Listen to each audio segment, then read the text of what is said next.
For 20 years, Ralph Branch has driven a city bus on the streets of Philadelphia. With a young family, he got a job behind the wheel, mainly because of the local labor union.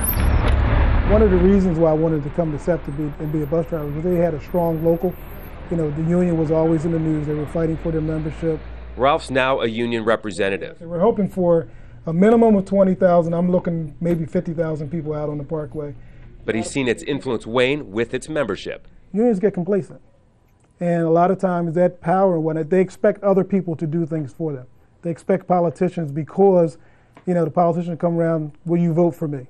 And he said, yeah, you vote for me, so the politician's going to step out of his comfort role and do various things for the union, and that's just not the case. Many within the unions admit the labor movement is in trouble. They suffered a massive political blow last year when the public workers were stripped of their collective bargaining rights in Wisconsin. And they were criticized for being slow to embrace the Occupy Wall Street movement, a group that fought aggressively for economic equality.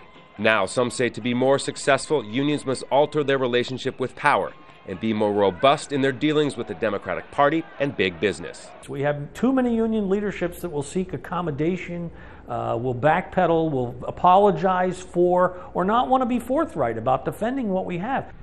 But they also have a public relations problem. Written off by their political critics as a special interest group, polls show they need to win people's trust. That's why they're here in Philadelphia, where the first Bill of Rights was adopted, to campaign for a second one, not just for their union members, but for all Americans, including the right to full employment. They're also sending a message to the Democrats, not to take them for granted.